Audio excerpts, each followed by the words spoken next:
élection parlementaire fédérale en Suisse ce dimanche. Le pays renouvelle ses 200 députés du Conseil national et ses 46 sénateurs du Conseil des États. Pour en parler, nous sommes en duplex avec Michel Serruti, correspondant TV5 Monde sur place. Bonjour Michel, quels sont les enjeux de cette élection ?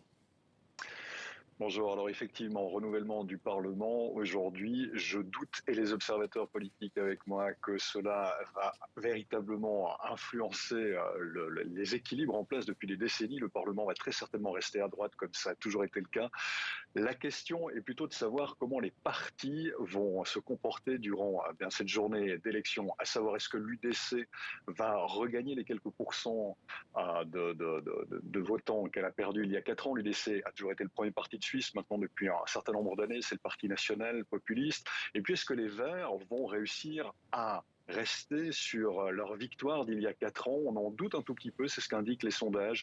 En effet, aujourd'hui, la population est confrontée à des augmentations de prix un petit peu pour tout. Le coût de la vie augmente, que ce soit l'électricité, que ce soit les denrées alimentaires, bref, que ce soit les carburants et autres. Par conséquent, on se soucie un tout petit peu plus de comment terminer son mois.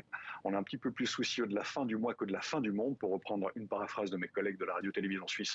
Donc aujourd'hui, voilà, c'est à ça que véritablement se jouent les élections, de voir comment les partis vont se comporter. Et puis au centre de cet échiquier électoral entre la gauche des Verts ou des Verts libéraux qui sont à droite économiquement, mais à gauche au niveau de l'écologie, et puis l'UDC qui est très à droite, de savoir comment le centre va se comporter, qui est un parti qui est toujours au milieu de l'échiquier, mais qui aussi permet de faire pencher la balance au niveau du Parlement, votant en général plutôt à droite. C'est un parti de centre-droite, mais qui parfois, pour des questions de sensibilité sociale, pourrait voter aussi de temps en temps à gauche. Comment ce parti va se comporter, puisque c'est lui qui souvent fait la pluie et le beau temps, quand bien même ce n'est pas le premier parti de Suisse au sein du Parlement helvétique.